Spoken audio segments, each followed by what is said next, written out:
Eu acho que para esse debate é importante nós fazermos o resumo histórico de como se nasceu e como se foi implementada a política de redução de danos no mundo e no Brasil.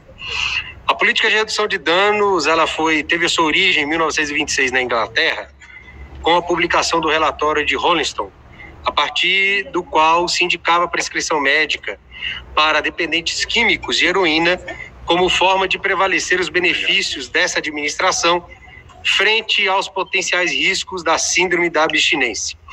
No Brasil, estava em vigor desde 2002, tendo em vista que o governo Bolsonaro, em janeiro de 2019, já revogou essa política nacional de redução de danos. No Brasil, como eu disse, está em vigor desde 2002. A primeira experiência em redução de danos aconteceu, na realidade, a primeira experiência de redução de danos aconteceu em 1989, na cidade de Santos, onde a prefeitura distribuiu seringas estéreis entre os usuários de drogas injetáveis com o objetivo de conter a disseminação do HIV/AIDS. Esse relato foi estabelecido pelo pelo psiquiatra Edson Cruz, conforme publicação na revista de psiquiatria em 2011. A Ana Fonseca, em 2012, destaca que a partir de 2004 houve uma mudança na política de redução de danos, de modo que a AIDS deixou de ser o foco da redução e o crack assumiu este lugar. A redução de danos passa a ser compreendida como estratégia da política de atenção integral a usuários de álcool, entre outras drogas. Contudo, na prática, os projetos de redução de danos continuam tendo dificuldade de implementação e, em primeiro lugar, uma das suas principais ações é a distribuição de materiais estéreis para os usuários de drogas, para que eles possam fazer a transição das drogas mais severas para as drogas menos severas. Bem, como a deputada Arlete Sampaio disse, a metodologia apresenta, segundo aqueles que defendem a política de redução de danos, uma inovação. Dentre vários méritos, enfatiza a promoção do serviço de fácil acesso e pronto atendimento como alternativas às abordagens de alta exigência que se torna a política nessa época de redução de danos, segundo o entendimento daqueles que implementaram em 2002 como uma forma eficaz. Bem, fiz esse histórico para me posicionar que sou contrário a esse projeto, contrário que eu digo, com todo o respeito que eu tenho ao deputado Fábio Félix, contrário na sua concepção, porque na minha concepção não é correto o Estado distribuir, por exemplo, seringas estéreis, agulhas estéreis para usuários de drogas, certo?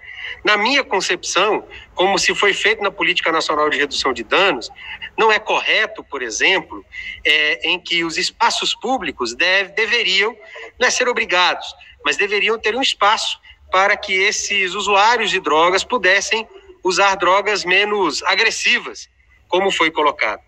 É claro que essa é uma posição que vai gerar muito debate, mas eu tenho certeza que a população não gostaria que o dinheiro público fosse investido na distribuição desse tipo de material para aqueles que utilizam drogas.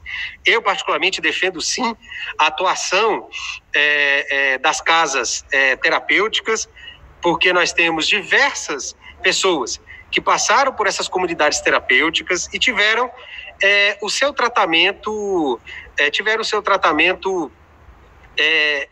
exitoso, tendo em vista a sua trabalho com a questão da abstinência.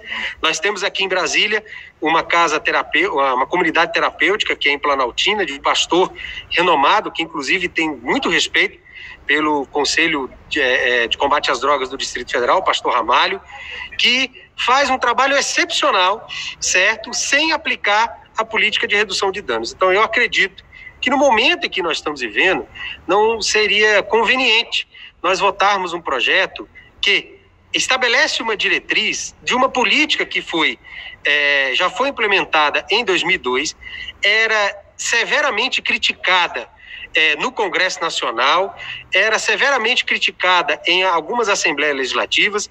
Então, eu acredito que, por não ser conveniente certo, a aprovação desse projeto aqui nesse primeiro momento. Como eu disse, a política de redução de danos, e aí eu falo com base em todas as literaturas que defendem a política de redução de danos, ela inicia-se com as terapias de substituição de drogas, dentre as drogas pesadas pelas drogas leves. Então, é importante que todos nós que estamos aqui possamos refletir, certo, de qual sociedade nós gostaríamos de ter. Na Holanda, onde se houve Para concluir, deputado Elmárcio. Para concluir, desculpa, presidente, mas na Holanda, onde se houve a implementação dessa política de redução de danos, nós vimos ali em que a maioria da juventude da Holanda, passou por um problema muito sério, que foi a falta de capacidade de produzir, tendo em vista o alto índice de usuários de drogas que se passou lá naquele país. Então, eu, particularmente, quero me posicionar, com todo o respeito que eu tenho ao deputado Fábio Félix, quero me posicionar, sim, contra a esse projeto, certo? Tendo em vista que ele não especifica, certo? Que a política de redução de danos ali, certo? Na sua redução de danos será utilizada somente drogas lícitas. Mas para concluir, deputado Elmárcio, deixa em aberto também essa terapia de substituição, conforme diversas literaturas que defendem a política de redução de danos tenha colocado. Falar sobre dois pontos que foram colocados. Primeiro, que o que eu falei sobre a questão da política de, quando se fala da transformação, ou do que a gente chama, não é transformação, me perdoa, quando a gente fala da terapia de substituição, quem diz isso não sou eu, não.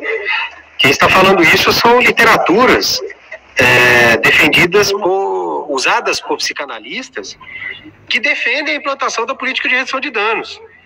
E aqui eu quero citar uma, essa que foi escrita pela psicanalista pela psicóloga e psicanalista Ana Amélia Cipreste e pela doutora Vanessa de Andrade Barros. Elas escreveram, inclusive, num artigo publicado numa revista de psicologia em 2011. Da mesma forma, o que eu estou falando aqui é defendido pelo doutor Cícero José Barbosa da Fonseca, cujo tema do seu artigo é Conhecendo a Redução de Danos enquanto uma proposta ética. Ele, em seu artigo, publicado na revista Psicologia e Saberes, em 2012, no volume 1 e nas páginas 11 a 36. E, para finalizar, a política de redução de danos, sim, defende que uma das terapias a serem colocadas é nada mais, nada menos a substituição de drogas pesadas por drogas leves. Como todos contaram experiências pessoais, eu também tenho experiências pessoais com usuários de drogas. Eu também, deputado Fábio Félix, Vossa Excelência, que é de formação superior, sou pós-graduado em serviço social, da mesma forma. Temos divergência do ponto de vista de aplicação dessa política de combate às drogas. Eu acredito que a política de redução de danos, a diretriz poderia ser melhor escrita, e aí é onde eu faço um pouco da minha crítica, poderia sim proibir a utilização de drogas ilícitas nas terapias de substituição, conforme algumas literaturas, ou várias literaturas que eu acabei de ler aqui, certo? Elas permitem que isso aconteça. Certo? Outro ponto que é importante, a deputada Júlia Lucy falou sobre as famílias. Conheço diversas, centenas e milhares de famílias, certo? Que tem pessoas usuárias de drogas dentro da sua casa. E sei o que essas pessoas vivem no seu dia a dia.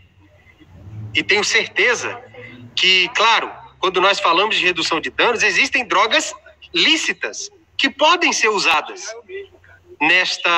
no tratamento. Agora, o que me deixa inseguro, e até mesmo para se votar uma proposição dessa, é que na diretriz não existe nenhuma restrição à utilização de drogas ilícitas nas terapias de substituição.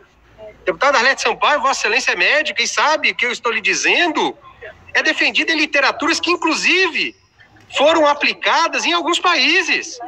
Me perdoe, não estou aqui agindo com preconceito nenhum. Estou aqui usando, como disse o deputado Leandro Graz, a ciência, artigos científicos que foram publicados, citando inclusive a fonte, a página e a revista científica que foram publicadas. Ora, quando eu leio esse tipo de literatura, quando se defende a implementação, que aqui é claro, quero mais uma vez dizer que a doutora, pós-doutora, perdão, vai concluir, deputado Delmásio. Ana Amélia Cipreste Faria, diz que há terapias de substituição de drogas pesadas por drogas leves. Em seu artigo publicado em 2012, na página 31 da revista Psicologia na revista Psicologia Social, diz que devem ser utilizadas sim como tratamento prioritário das terapias de redução de consumo. Ora, eu não posso aceitar esse tipo de coisa. Eu não posso aceitar uma diretriz, tá certo, que deixa a dúvida se será usada droga lícita ou droga ilícita, porque os próprios defensores utilizam a utilização de drogas ilícitas na substituição. Está escrito isso em artigos científicos. Não sou eu quem estou dizendo. Convoco a todos aqui a lerem esses artigos científicos. Eu acho que o projeto de lei, deputado Fábio Félix, poderia, em um momento, deputado Delmásio, deixar uma proibição da utilização de drogas ilícitas nas terapias de substituição, caso elas fossem implementadas. Então, em defesa das famílias, eu vou votar não. Eu fui, na realidade, um dos poucos deputados que teve coragem de fazer um debate contrário a esse tema, e eu acho que a democracia é feita dessa forma. Parabenizar o deputado Fábio Félix também, porque nós estamos fazendo um debate muito civilizado nessa situação. E, assim, como eu disse para vocês, né, só para citar o que a deputada Arlete Sampaio falou, deputada Arlete, me perdoe, mas não distorça as minhas palavras. Quando eu disse no meu segundo debate que a política, como eu disse, de terapias de substituição, ela é uma estratégia. Ela é uma estratégia da política de redução de danos. É uma das estratégias. E o artigo 5º, inciso 1º da lei que foi aprovado, o projeto de lei que foi aprovado, fala justamente sobre, me deixa nessa dúvida, que é garantir o apoio à implementação, divulgação e acompanhamento das iniciativas e estratégias de redução de danos. As terapias, como eu falei, as terapias de substituição, deputada Arlete, elas são estratégias. Se elas são estratégias da política de redução de danos, bem, quando você não tem algo explícito numa lei, você dá a liberdade para quem vai fazer a regulamentação da lei escrever o que quiser. Hoje, graças a Deus, nós temos um governo sensato. Nós temos um governo que não vai fazer nem para a direita nem para a esquerda. Mas governos passados, que muitas vezes agia com a caneta, usavam a caneta do ponto de vista ideológico, e aqui eu não quero citar o governador Agnello, que ele foi muito sensato em todas as decisões, certo? Mas quero citar exatamente o governo Rodrigo Hollenberg, que muitas vezes agia com a ponta da caneta com base ideológica, e cito, por exemplo, a ação direta de inconstitucionalidade que ele moveu num projeto de lei de minha autoria do Estatuto da Família, dizendo que o projeto inteiro é inconstitucional, e o próprio Supremo Tribunal Federal declarou que o projeto é constitucional. Mais uma vez, não vou entrar aqui na sua interpretação do artigo 2º, mas o governador Rodrigo Hollenberg, ele governador, certo? Não pediu a sua procuradoria, assinou uma ação direta de inconstitucionalidade no Supremo Tribunal Federal e, por maioria, esse projeto, ou seja, uma ação extremamente ideológica, certo? Declarou inconstitucional, pedindo a declaração de inconstitucionalidade de uma lei de nossa autoria que nós derrubamos aqui no plenário. Então, quero, mais uma vez, deixar claro que a minha posição aqui, ela não é uma posição pessoal contra o deputado Fábio Félix, mas sim uma posição ideológica. É aquilo que eu e as pessoas que acreditam e que votaram em mim acreditam. Então, eu acredito que o respeito as posições, a diversidade de ideologias que são colocadas nesta casa, certo, prevalece. Parabenizar todos aqueles que contemporizaram comigo. Eu fui o único a defender aqui, a fazer a defesa contra do projeto, mas, como eu disse, as 23.227 pessoas que foram às urnas em 2018 e votaram na minha pessoa, é porque, da mesma forma, acreditam que a política de redução de danos ela é nociva para as famílias, ela é nociva principalmente para concluir, deputado Delmárcio. E para concluindo, então, assim, o meu voto aqui não é um voto individualista, mas é um voto que representa essas mais de 23 mil pessoas que foram às urnas e acreditaram na nossa proposta. Obrigado. Deputado